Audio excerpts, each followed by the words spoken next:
Greetings, my brothers and sisters.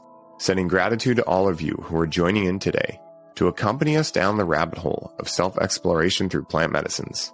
My name is Ryan Sprague, and I'm here to tell you that your frequency is now set and tuned to explore psychedelic medicines and the impact they've made among the countless psychonauts exploring the last true frontier.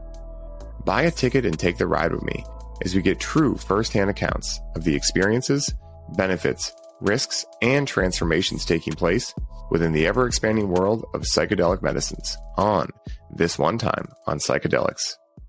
For many of us who are curious observers of the world around us, I imagine it has been easy to tell that our world is going through a shakening up of sorts as of late. Whether it's with mental health, climate change, politics, war, or simply a general underlying feeling of tension and angst, it is clear to see something is shifting. Yet in order to have this shift be able to make us into a new, more balanced and harmonious society, rather than break us down into more of the same outdated way of living, we must venture into the unknown. It is in the unknown that we can truly discover what we are missing. And in my opinion, one of the most effective ways to enter the unknown is within psychedelic medicine. Stopping back by the show today to share all about his upcoming book, How Psychedelics Can Help Save the World, today's guest and I will be going over some of the reasons why he believes psychedelics could be one of the avenues that could help us usher in this more connected, harmonious future that we all know is possible deep down in our hearts. In addition, we will also be going over the necessary frameworks and guidelines from which psychedelic medicines could have the biggest impact on allowing us to reach this brighter future. And, as well as these things, we'll be going over much, much more as well from his new book.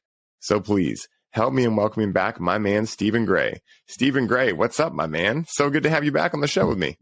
Yeah, thanks a lot. Happy to be here. Happy to talk about these issues. As you so eloquently just put it, this is sort of job number one right now on the planet, I would say. Yeah. Yeah. And for everyone who hasn't listened to the first episode, I go into a lot of who Stephen is, his other works. He's done Cannabis and Spirituality, some other books as well. And I've already asked him the question I usually ask first people or when they get on the show, which is, how did you get here today? So we're going to skip that and imagine that people have already gone through the first episode and know where you come from and why you're doing the work you're doing and the experiences you've had to put yourself here right now today. But, one of the things that I would love to start with is, we talked about in the intro and also before you and I hit record here about the general unrest going on in the world, right? And so it's kind of an obvious, quote unquote, answer, but I'm going to ask you, right? Like with regards to psychedelics, why now, right? Why now is the emphasis, why now is the emphasis being put on these medicines being able to potentially be something that could help save the world? Why now, Stephen? Well, big question there, Ryan. Simple answer, yeah, real simple. Yeah. Well, first of all, a disclaimer. I don't claim to have the, definitive authoritative answer on that. I'm sure there's lots of different ways to answer a question like that and lots of people that would have some, articulate things to say about it. So let me put it this way. Let's see. Okay. I'm going to start with one of the contributors to the book, actually, Chris Beige. So just, for anyone, well, a lot of people aren't familiar with him, although his book has become quite popular. It's called LSD in the Mind of the Universe. This requires a little bit of a background here for a moment, if you'll indulge me. Chris is a retired professor of religious studies and philosophy at Ohio State University, and he undertook the Stanislav Grof protocol for 20 years and ended up doing 73 high-dose LSD sessions by that protocol with a sitter, eye shades, music on the headphones and stuff, and then meticulous transcription of the experience the following day, even using the headphones to recapitulate properly again, to hear the music at the same time kind of idea. Anyway, every single session, after 2 hours of sometimes extremely painful letting go of his personal identity, ego, and even the species ego, Chris, in a sense, burst out into the intelligence of the universe, you might call it.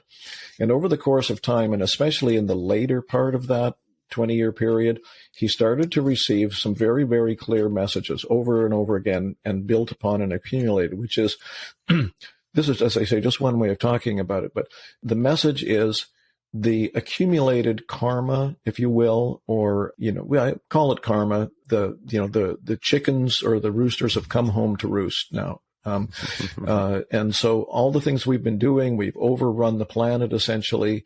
There's maybe other reasons, maybe there's some kind of, what some people might even call woo-woo reasons why everything has come to a head right now. But also, there's 8 billion people on the planet, and the planet is essentially being run on the material level, at the political, economic level, corporate level, by people who don't know who they are, who don't know their relationship to the world or to nature, to spirit, etc.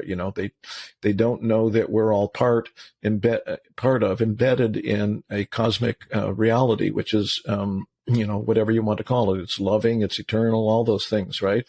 And because of that, they don't understand the effects of what they're doing. It's, not to put all the blame on, those running the world, but that is what's causing the destruction of the Amazon forest and, and all these other things and so on and so on and so on.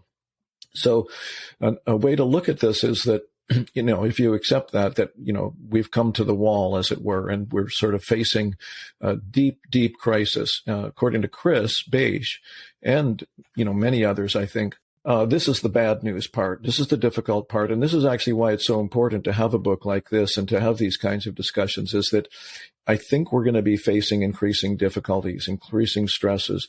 And the result is almost certainly to be increasing levels of anxiety, depression, and bizarre behavior, like looking for false solutions, like Donald Trump, I'm sorry to say, for example, and all that kind of nonsense, where people think that there's some kind of savior out there who turns out to be doesn't even deserve the term false prophet. It's far worse. So people are going to be looking for life rafts, which don't actually exist, but they're very dangerous oftentimes.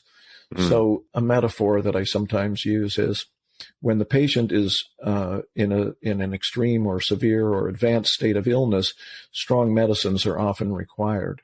So, one might say, as Terence McKenna did, that there is no time for 20 years of therapy or even just meditation on its own for most people, This is a slight digression, but it speaks to the point. I kept getting a message in my mind to reread a book that I read way, way back, like 40 years ago, called Autobiography of a Yogi by Paramahansa Yogananda. So his experience in India is in the early 20th century. And there's all these, what he calls saints and mystics that he keeps meeting.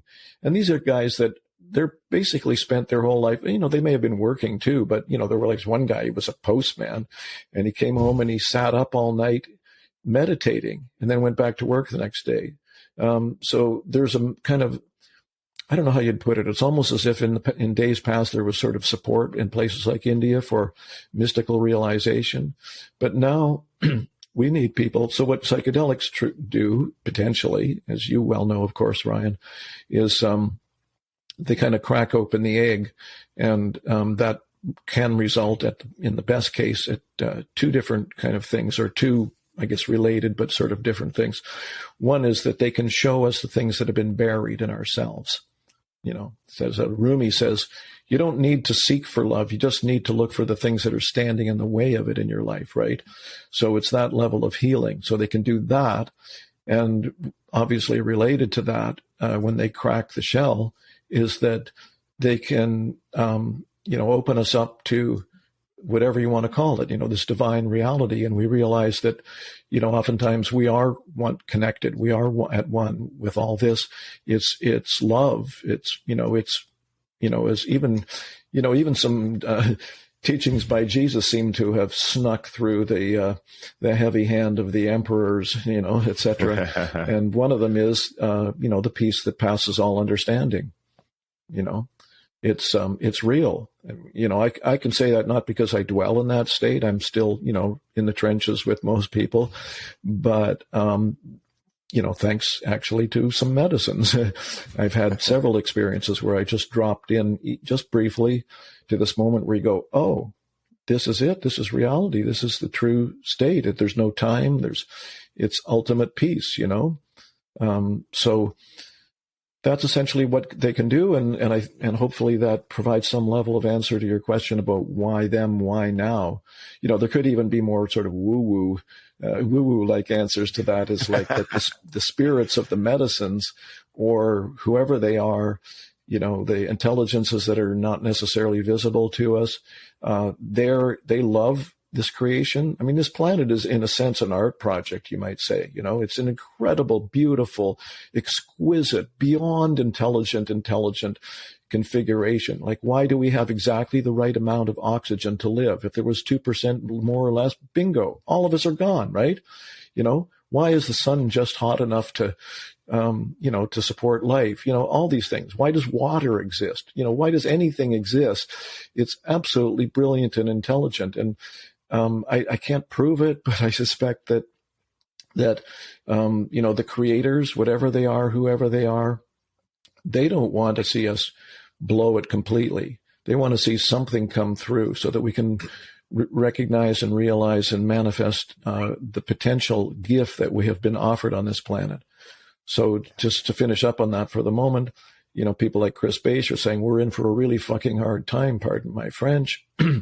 But out of that may come, as the saying goes, that necessity is the mother of invention, that we will finally realize that the things we have been doing are unsustainable and dysfunctional and, in fact, an illusion, and hopefully eventually arrive at, so to speak, or be able to bring about what another contributor to the book, Dwayne Elgin, calls a mature planetary civilization. I love that, man. I mean, that was so poetically stated. And, it's so funny because you and I were talking beforehand. I'm like, oh, this has been a big theme in my life too, right? Just seeing, and it's like, it's hard to put into words because in a big way, it is beyond words, right? Like this feeling that, whether you want to call it the clairsenses, clairvoyance, clairaudience, clairsentience, claircognizance, whatever it is, I can feel this upheaval, right? But I also have a really positive glass half full approach to it because a lot of times I work with so many different clients on this stuff, our breakdowns are actually what leads to breakthroughs. And another way to say kind of the same thing is that it takes a lot of pressure to make diamonds, right? And so I 100% agree with you that we're in a very interesting time where, we could choose to see all of this happening to us, aka victim mentality, aka there's nothing we can do, nihilism enters, everything like that. Or we can choose to consciously believe that it's happening for us, not based on any evidence other than the fact that we have faith. And I think that, Jamie Wheel talks about this, how like we're in a meaning crisis right now. Organized religion's broken down to a good amount. These other things that we've been promised have been broken down, science, all of these things. So we're almost in a meaning crisis right now. And, it's funny you were mentioning the woo-woo, right? Because I get a lot of people that are like, well, give me the more science end of it, right? And it's really funny because for me, science and spirituality are two sides of the same coin. Like when I'm talking about synchronicities, right? Maybe I'm seeing the same number a lot. A spiritual person will go, whoa, that's a sign. And a science person will go, well, that's just your reticular activating system. But then I'll ask the scientist, well, what made the reticular activating system? Why is that here on Earth? Why are we even able to have an experience here, right?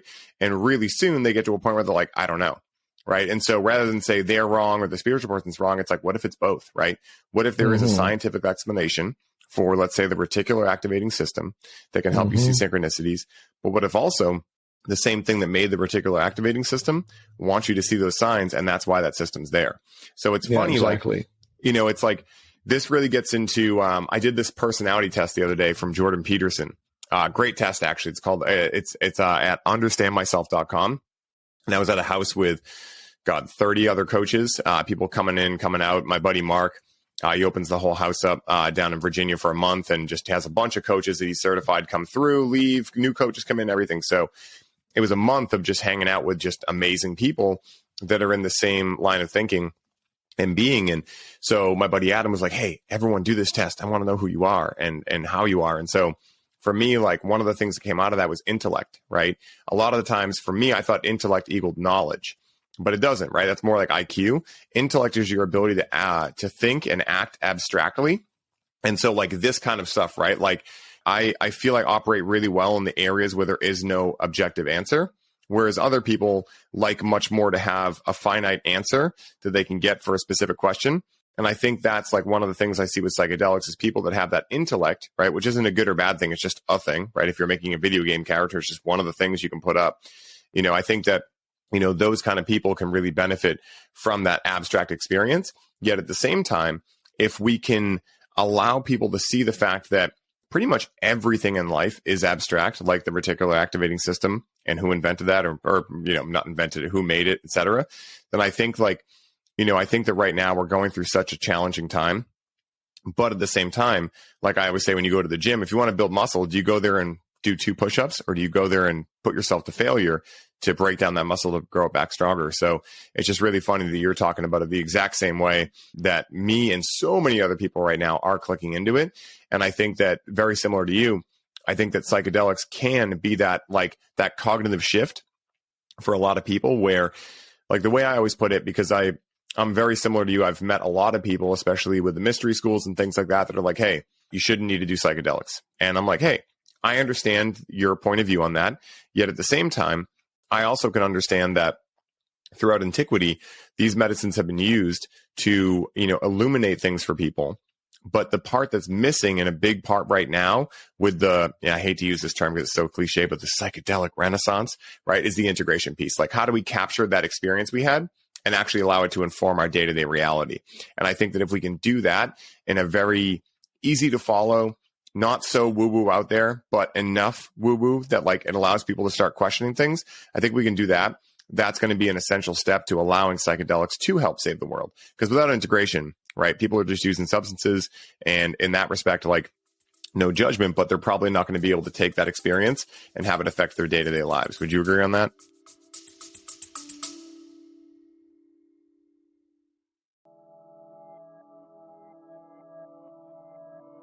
Hey, everybody. I hope you're enjoying the show. I wanted to take a quick moment to let you all know that the doors are officially open for the Conscious Cannabis Collective. And as such, this is the last week you can sign up and receive all of the bonuses we're currently including. This is the last time I will be personally onboarding those of you who sign up with a complimentary one-on-one session, and you'll have the ability to get the Grow with Cannabis course for free during this limited time. For more info on how you can take advantage of this offer, head down to the show notes for this episode and secure your spot today, as we only have so many spots left and they are filling up quickly. Now back to the show.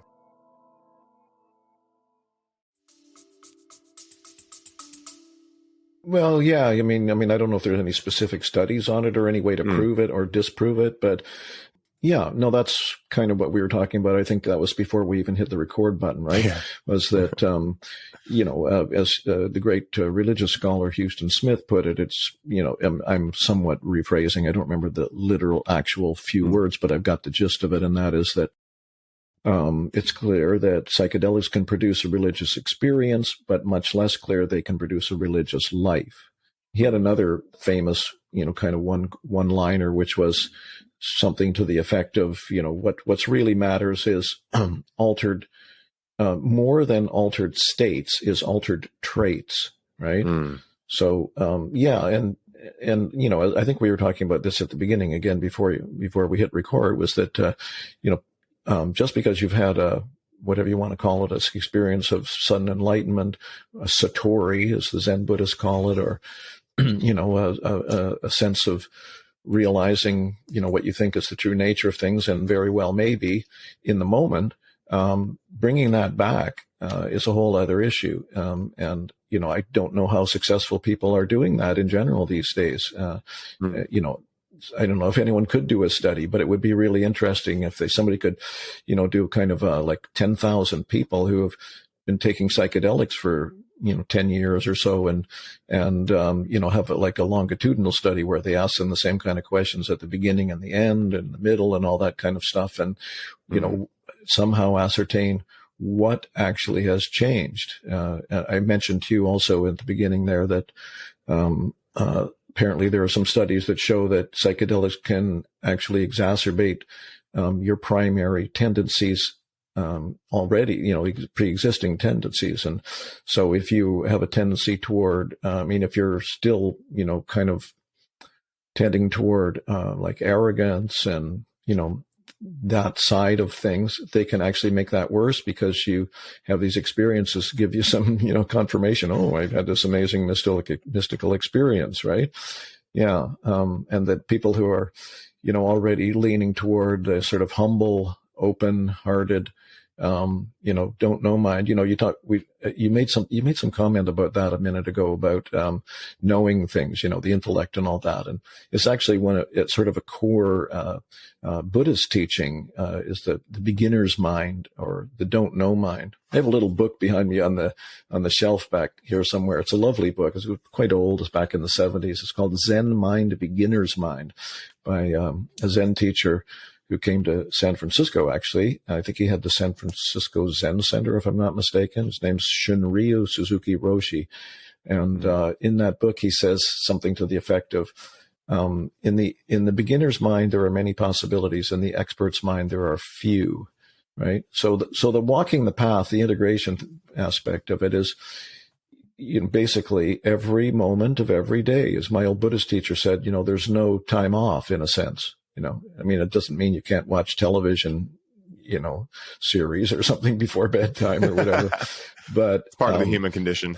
Yeah. But being present, in a sense, is a full-time job, as it were, because it happens moment by moment. Same Buddhist teacher said, it's the walk of the elephant, like being present, putting one foot in front of the other, one foot and the other foot, and then, thinking, or not, is such a central element or concern about all this, because, most people don't realize that, much as we use it and need it, of course, our thinking mind, or our intellectual, brain, or whatever you want to call it, not only does it do all these amazing things and is an incredibly useful tool, but, and this is a sort of a deep, ancient Buddhist teaching, not only the Buddhists understand this, of course, but, I was involved with them for quite a while, so I kind of think in those terms oftentimes, is that what they call the discursive mind, the thoughts,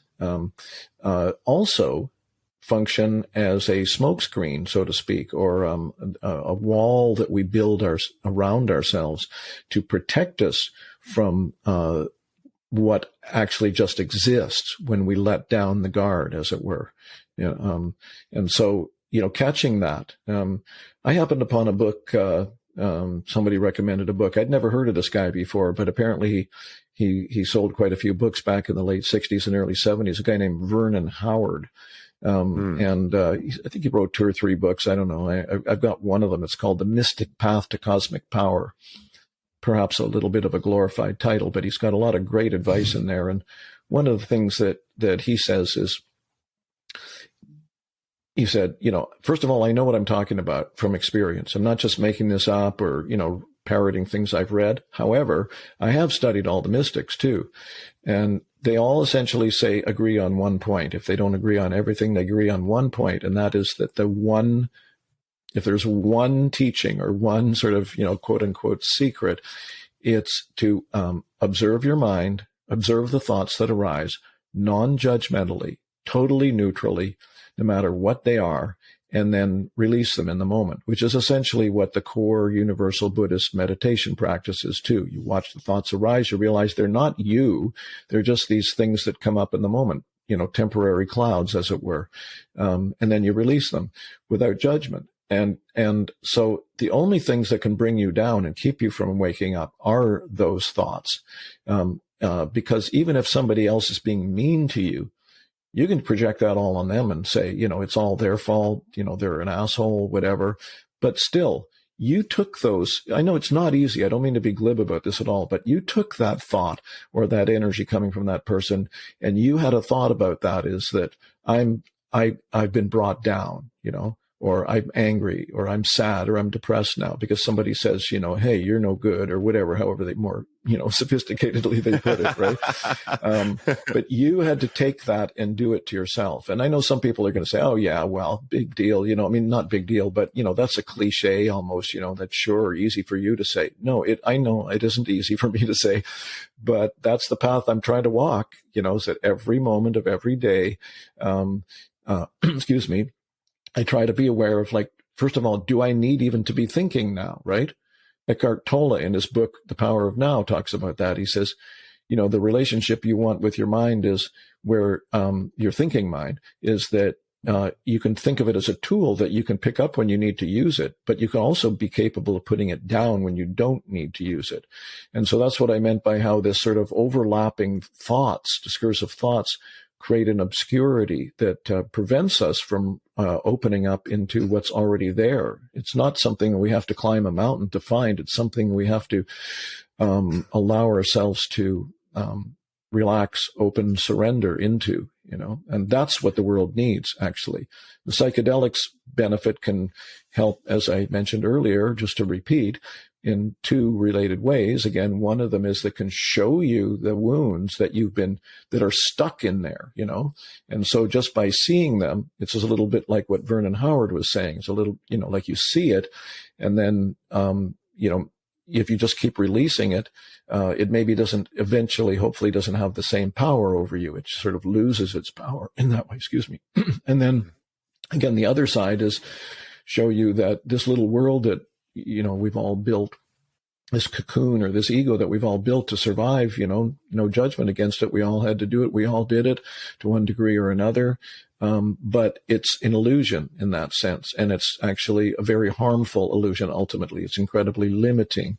And so we just need more and more of us to do that kind of work. It doesn't have to be psychedelics, but let me just do a slight diversion here. Jamie Wheel, you mentioned, he spoke at our conference in 2019. And by the way, I'd like to put in a word for that. I don't know if you're going to be able to get out the audio version before the conference on November 4th. It'd be great if you do. Yeah, I can make that happen. That'd be wonderful. Jamie's going to be speaking at it, but so he's in the book and he's also at the conference. And in 2019, he laid out this kind of framework. He said, it's not hard and fast or anything like that, but it might be something to think about. He said, how about this? He said, how about there's about, if you take 100% of the population, how about if there's 10% of the people at one end that should never do psychedelics for a variety of reasons? They're just they can't handle it. And then there's, at the other end, 10% of the people who are like the real dedicated psychonauts, like the Chris Bacius of the world, or the Terence McKennas, or these people that are really exploring the territory and ideally, of course, bringing it back to share with people. That's where it's really valuable, of course. And then there's 80% of the people in the middle. And Jamie said, well, maybe those people should do psychedelics about 3 times in their lives at seminal moments, like maybe a graduation, a marriage, birth of a child, death of a beloved parent, or, some kind of seminal moments, So that's just by way of saying, they're not necessarily, the only thing going. And you said that in your intro as well, of course, Ryan. But again, perhaps badly needed because not enough people are waking up to that reality, and the psychedelics can do that. 100%. You brought up a lot of good things that I took notes on, and I'll start here. I think that based on my own experience and based on the people I've worked with, I'll speak for myself and make it more personal. I had no idea, and still continue to really have no idea, because it's a cyclical journey of realizing how much my mind is leading my life. And, in ancient Indian cultures, they would have this tradition where children were not allowed to learn anything until they were 12 years old. And at that point, they were asked if they would like to start learning. But if they were able to do so, they would have to take on a global identity first. So they have to see themselves as a global citizen. And no matter who else they met, whether they were white, black, Hispanic, whatever race, whatever gender, whatever age, they were just another brother or sister, right? And so it shows that in ancient cultures and, throughout antiquity, there was this awareness of the mind as a tool, an amazing tool, but also one that comes with great responsibility, with its great power. And so I think that, what psychedelics for me allowed me to do was realize real quick what subtraction felt like. And by subtraction, right, a lot of us, we go throughout our days with this idea. It's usually an unconscious belief, but if something isn't going right, I must have to do something to figure that out. Now, doing for me equals thinking, right? So a lot of the times what is actually necessary is subtraction. And so the analogy I give here is that it's almost like looking at a traffic jam and saying, what will make this better? Let's put more cars into this traffic jam. And then the traffic will actually work more, or work better.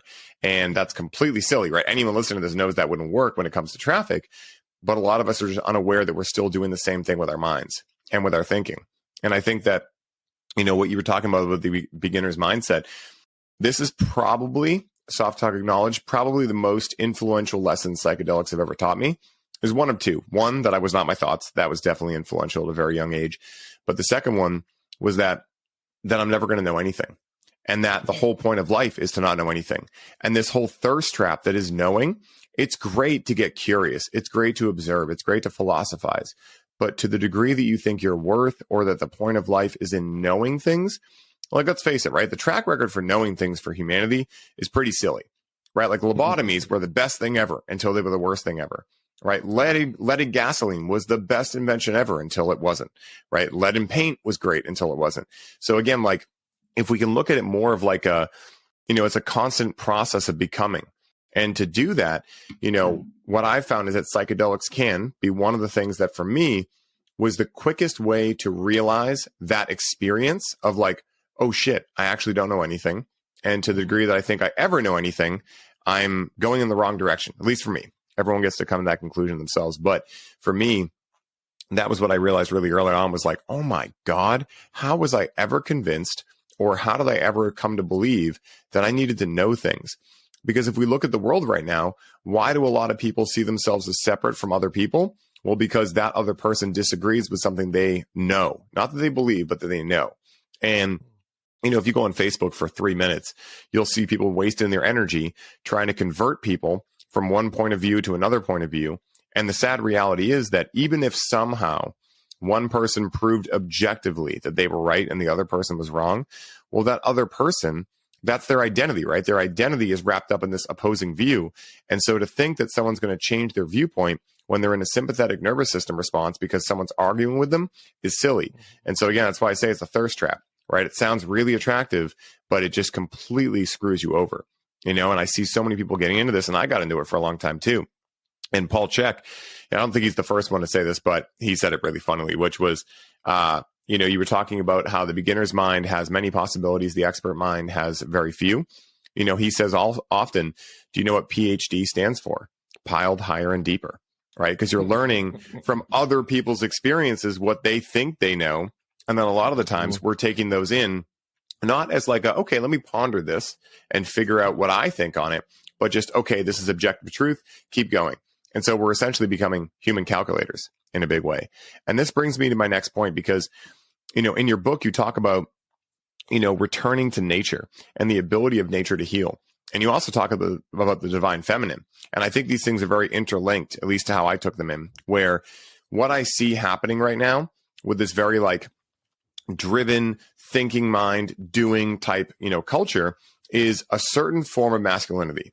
I won't call it immature or toxic, because I think those words are kind of silly, but it's a certain version of it that is not complete as I see it.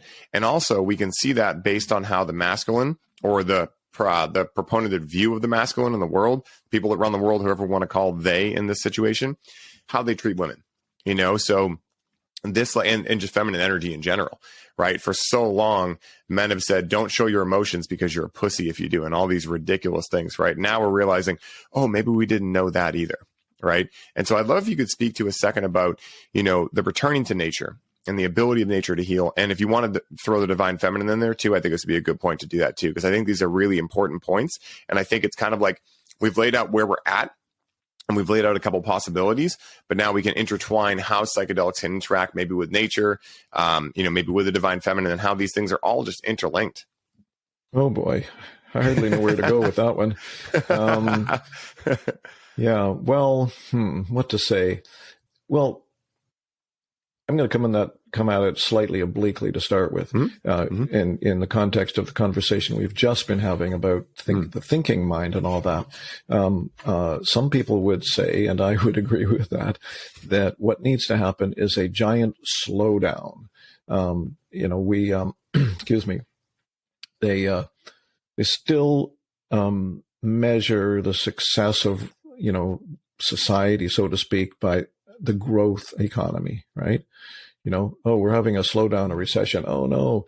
I mean, it is a drag if you lose your job, obviously, it's simple as that, but the tsunami of activity just has to slow down. And that starts with the mind, right? That starts with calming our mind. And that's the challenge. Not, don't mean to be, I don't want to be naive about this. Not very many people, or not nearly enough people, are understanding that and actually trying to implement that. As I said, it's a daily practice. Sitting down and meditating is very helpful if you can do that for half an hour a day. And when I say meditating, don't confuse that with contemplating or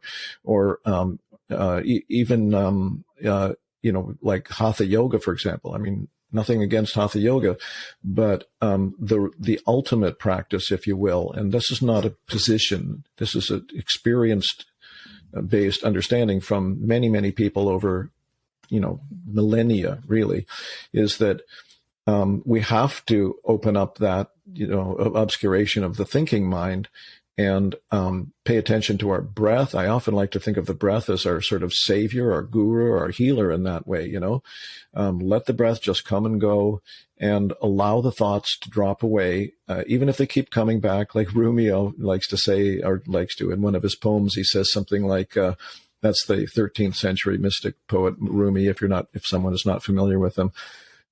He said something to the effect of, even if you break your vow 1,000 times, vow meaning the commitment to being present, right? Come back.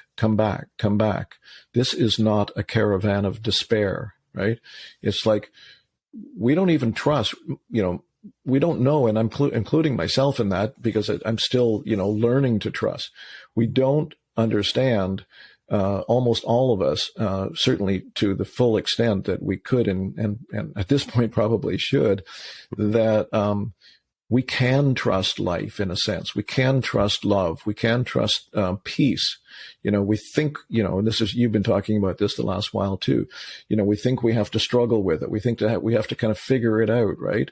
I had a psychic guy tell me recently. He said, this is a very powerful psychic. This guy knew what he was talking about. I won't explain why, but he is good. And he said, Stephen, it was like you were saying earlier, Ryan, about your intellect and, stuff like that. He said, you've kind of ridden on your intellect. Not that I don't consider myself a great intellectual or anything in that regard, but having an ability to understand certain concepts philosophically or mostly spiritually, psychologically, really, and be able to articulate them to some degree gave me in a sense, the illusion that I knew more than I did. And it also was my self-esteem boost because to be honest, not to make a big deal about myself here, but I was quite shy as a kid. And I didn't actually think I was particularly intelligent until I got to university and I went, oh, okay, yeah. And so then I used that as a kind of a bulwark to have self-esteem. And that's essentially what we do is we create what some of the great psychologists call a false or provisional personality to get us through, and that's all completely understandable, but ultimately it gets in the way. And especially if you're a more cerebral or intellectually, kind of determined or, whatever, led person. Mm-hmm. So, trying to answer your question, in a roundabout way about nature, if you spend time, that helps too, it's kind of a drag living in the middle of a city with it's all concrete around you, how much quote unquote nature are you able to contact with? So that's unfortunate. And I don't know what, the solution to that is, but as much as possible, I think people need to be in, quote, nature. I think cannabis loves nature. The psychedelics, if you do smaller doses, sometimes you can do them in nature.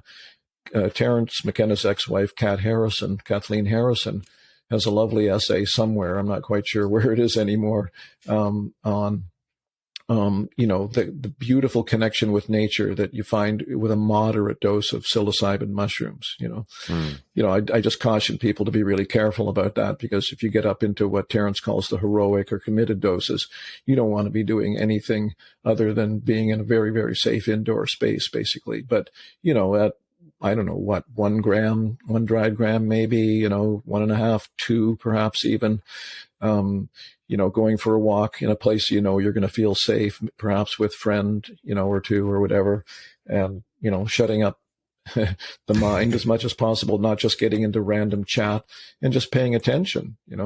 I find cannabis, it's not always considered a psychedelic, but I find it really good for that. So I would recommend, excuse me 1 second. We started late, so we're going to be about 10 minutes after 1. Sorry, you might have to edit that out. Diane thought I was going to be done in a couple of minutes here. Anyway, happy wife, happy life. Yeah, you said that one. I find cannabis to be really good for that. To really just take your time, because, cannabis is often just referred to as a non-specific amplifier. It deepens potentially your connection in the moment, right? So don't let me get sidetracked here, because I also want to say that I think cannabis can be very useful for this getting out of the thinking mind thing as well, even though it tends to stimulate thought a lot. But if you can discipline yourself enough, get your dosage and setting right and all those kind of things to allow those thoughts to calm down or to settle down, and just pay attention, whether it's just sitting in silent meditation, or if you're walking, even in any neighborhood that has, foliage or anything, like if I go for a walk in my neighborhood, I don't normally do this with cannabis. Usually I just sit alone at home or play music. But occasionally I'll have a puff or two, and I'll go for a walk. And we have there's a lot of flora in our neighborhood. It's a very pretty neighborhood in Vancouver. Excuse me. And, if you stop long enough, if you just stop, like, you can't just do it in like 3 seconds and go, oh, that's a beautiful flower, right? You stop and make a relationship with that flower. And it's like, holy mackerel, this is really gorgeous thing I'm looking at. And then that can trigger some, there may be thoughts, but still it's like, the thought is like, how is this possible? I mean, how is this amazing flower existing? And then a bee comes along, and you watch this bee working so fast and so diligently and so intelligently, gathering the pollen off it. And you go, wait a minute, there's a relationship between these two, and that just extends infinitely. Everything is connected that way.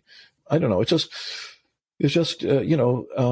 maybe if we can slow down enough and pay attention enough and spend more time staring at a flower and all these things that don't have any apparent utility in this driven culture that, you referred to yourself a while ago, then we'll start to relax, in a sense, into our connection, and humble ourselves, I mean, that we're just part of this web, it's like Chief Seattle said, whatever you do to the web, you do to yourself. Everything is connected, right? Mm-hmm.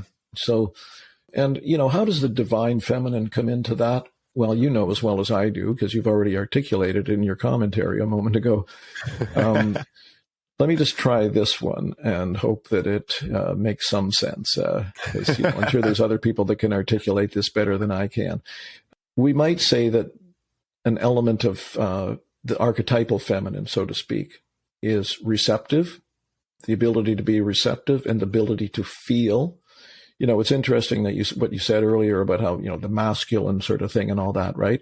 And, not being weak and, all these kinds of things like that. Well, because men ruled the world, they sort of consigned this other capabilities to women. There's a term you don't hear anymore, I don't think, but when I was growing up, it was women's intuition. It was widely understood that women, way more than men, had access to intuition, but that was also part of the sort of superiority attitude of men, like, oh yeah, women feel, but they don't know how to think, blah, blah, blah, right? So they're not sort of as intelligent and capable as us, all that bullshit. So this, the connection between relationship with nature and the divine feminine may have something to do with women's ability to connect with the earth. I think I'm again no expert on this, so maybe some of your listeners know way more about it than I do, or viewers. There have been many societies historically where the men were the hunters and the warriors, and the women were looking after the hearth. Native Americans, for example, many of them seem to have a very good, sane, healthy, respectful understanding of the dynamics between the genders, right? The women own the home, for many of those cultures, or they owned the home. And the lineage was in their name, so the children were in their name, and owning the home meant something. It just, it wasn't a platitude. It meant you came home from that place and you honored that woman's understanding and that her ownership and responsibility. But while the men were out hunting, the women were gathering, they were perhaps gardening, corn or beans, or they were gathering wild herbs or wild plants to eat, and then they were knowing how to cook them and all that kind of stuff. So they had this connection with the earth. And again, I'm almost embarrassed to, try to say this because it's really a woman's understanding in a sense, but the blood connection, the blood connection to the earth and to children. I mean, they're the ones giving birth, right? Yes, of course, it requires the man's seed, but for God's sakes, the women are carrying that child for 9 months, and it's their blood in that child when that child is born, right? Yes. So something about women's earth connection and a relationship with nature are, intertwined. And also it's now at this moment that we've talked about where the, karmic poop has hit the fan, and we need this radical change of consciousness now, like right now.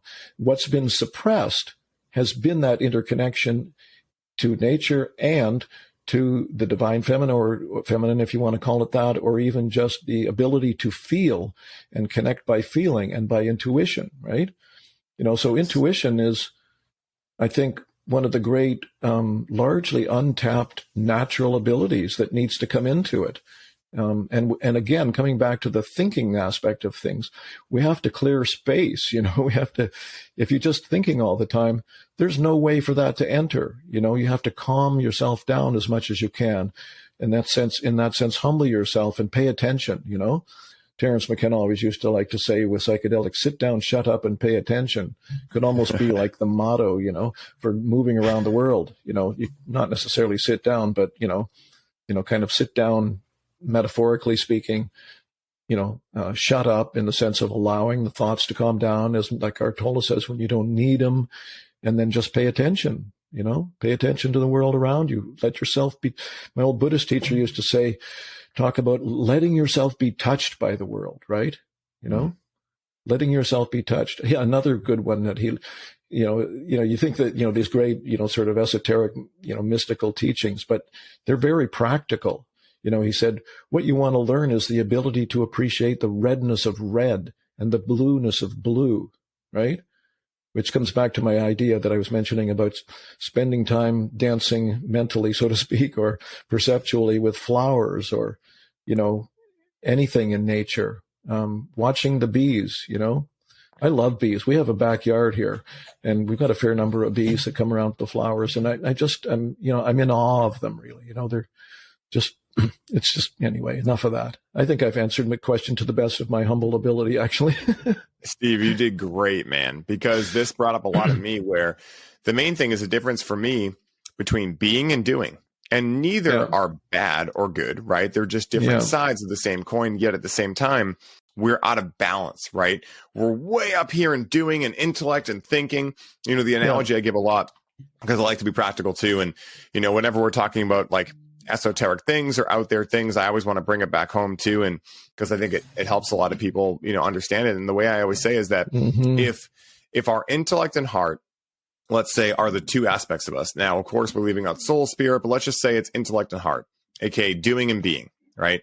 So it's almost like our intellect has gone to the gym and done upper body for years, right? So we're yoked out and steroided out and have muscles all over the place, but we skipped a leg day.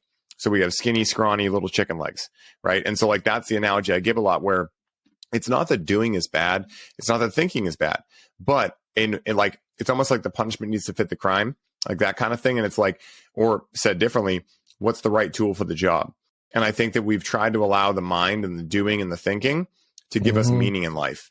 And that is where the slippery slope's coming in, where at the same time, we have women, feminine energy, all of these things that are so beautiful, right? Like you were experiencing with the bees and with nature, like that is a, quote unquote, feminine energy experience.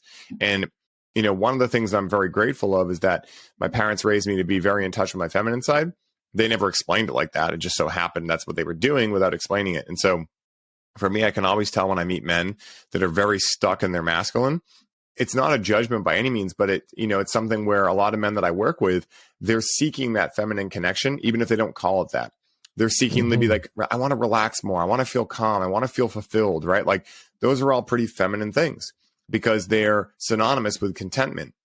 Now, at the same time, you don't want to feel content all the time, but it's nice to be able to stop and smell the roses, quite literally, right? Every once in a while. And I'm glad you brought cannabis up in that, because this is why I'm so big on cannabis. And of course, I've, experienced many psychedelics and I love them all.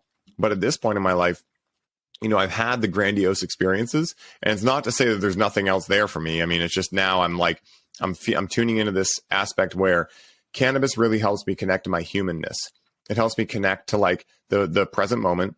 And also it helps me connect to like my nature around me, my surroundings. And I think that's really important because it's almost like, if we are always going out on, say, 5-MeO, DMT, or ayahuasca, well, those things take a lot longer to integrate. And they take a lot more frameworks and understanding surrounding, teachers, philosophies, books, systems of learning, these kind of things, where with cannabis, it's not like it's easy to integrate, but it is easier. Where like you can be in a cannabis experience, realize that you're loving smelling flowers and realize, oh my God, I want to do more of this. And then actually go and put it on your calendar right there. And then you can walk home and have a conversation with your partner. You really can't do that on a hero's dose of mushrooms. You might try, but you're probably, your word articulation is going to be a little off. And so I think that's going to be after you come down, basically. Yeah. With the stronger psychedelics. If you do have an opening, I've often experienced, with things like mushrooms and ayahuasca, in the tail end of it, when you're more or less back at base camp, oftentimes there's a real heart quality that's, brought out, and, that might be the time to have the more social connection, as it were. Yeah, exactly. Yeah. And it's like, for me, I think that you use the term practical. And for me, like cannabis is very practical because for a lot of people, like you were saying this at 80%, that maybe you're not meant to do psychedelics a lot, but they could have a couple of profound experiences. And maybe they don't have the money to go find a peyote shaman or an ayahuasquero or go to the jungle or do any of these things. And so cannabis, they could grow in their backyard.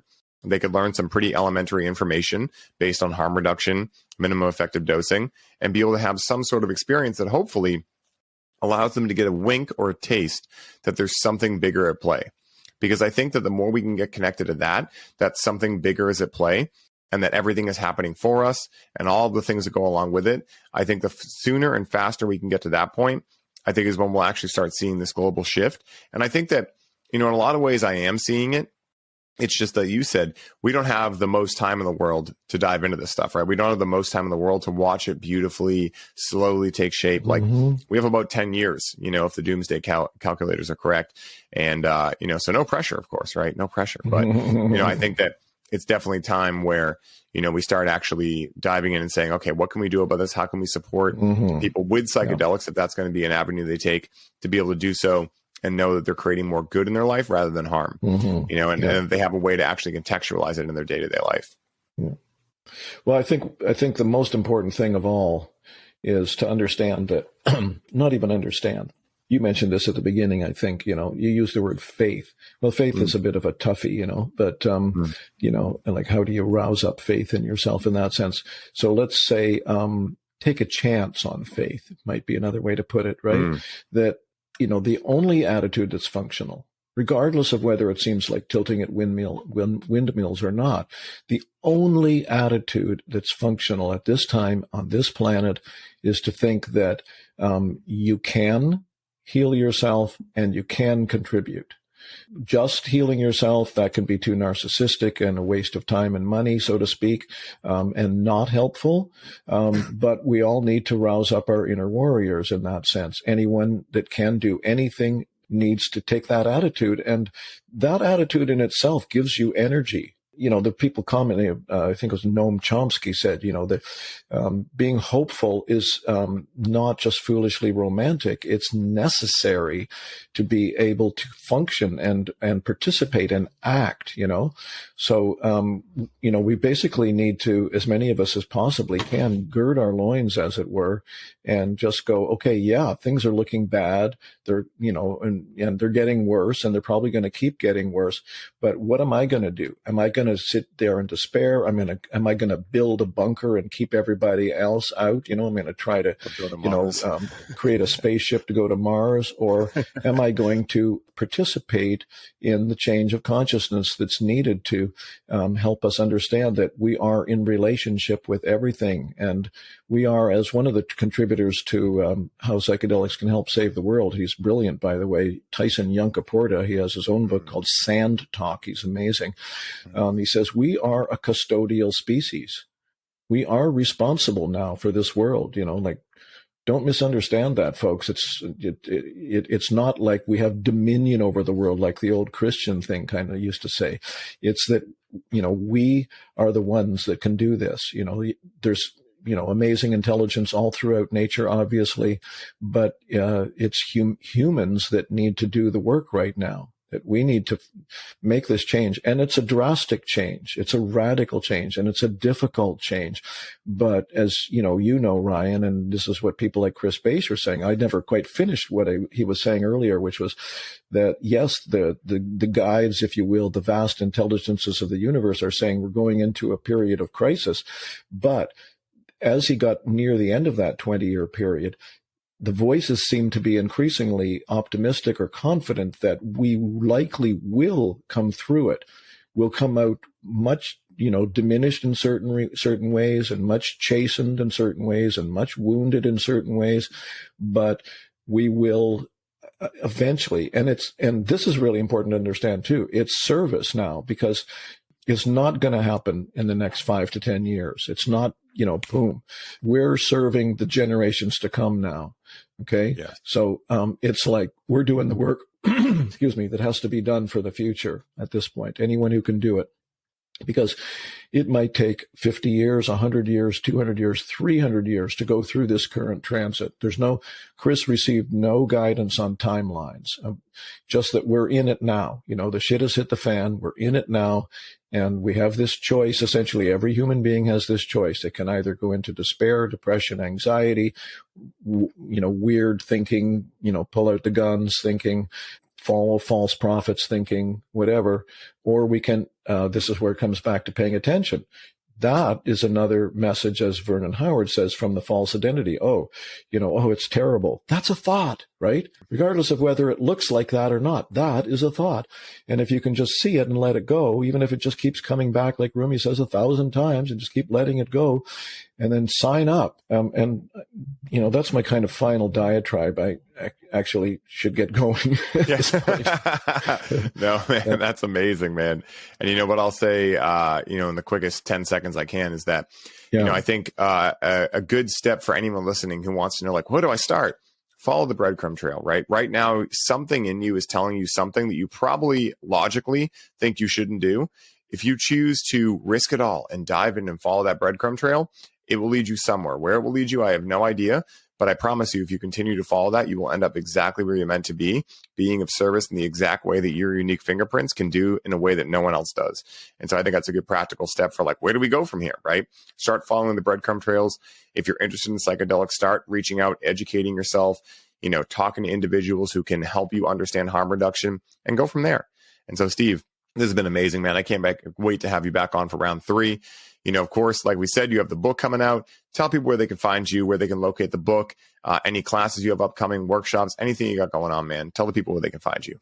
Well, thank you very much for that. Well, first of all, I want to say we have the Spirit Plant Medicine Conference on November 4th to 6th. And it's both live and online around the world. So if you can make it to Vancouver, I'm not boasting. We've been doing this for 11 years. It's a very powerful environment of mutual support, inspiration. We even have a cannabis ceremony on the Saturday night where we hand out free pre-rolls, and we sit in silence and do some sound journeying and things like that.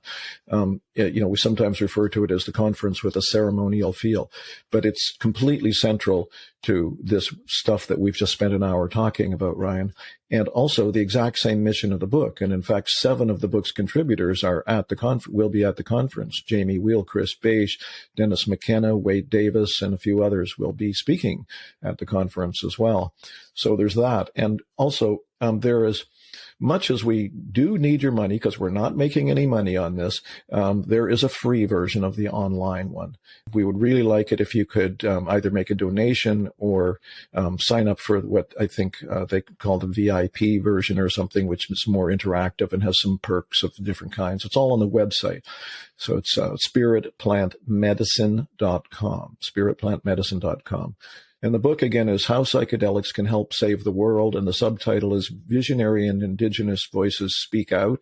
It's officially coming out on November 22nd. There are 25 contributors. They're all brilliant from all different walks of life, different backgrounds, but they're all, understand something about psychedelics and its role for this planet at this point. There's quite a bit of indigenous wisdom in there. There's 4 or 5 people from various indigenous backgrounds. It's almost 50% women, I think 40% women involved. Zoe Helene, as you mentioned, and the Divine Feminine has a beautiful chapter on the need for gender balance and all that kind of thing. And so I have a YouTube channel where I do what you're doing here called Stephen Gray Vision, Stephen Gray mushed together, StephenGray, separate word vision. And there's about 24 interviews with luminaries in this field there. My website is also stephengrayvision.com. And if people are sincere, I'm always worried that somebody, not worried exactly, but I hope, people aren't going to send me scam emails or not. But if you really, have something valuable to say or ask, I don't mind if you email me at stephengraymedicine@gmail.com, STEPHENGRAY medicine@gmail.com. Yeah, that's about it. I also on the same Stephen Gray Vision thing have a little bit on Instagram these days. Beautiful. So you see, guys, there's just a couple ways to get in touch with Stephen. Yeah.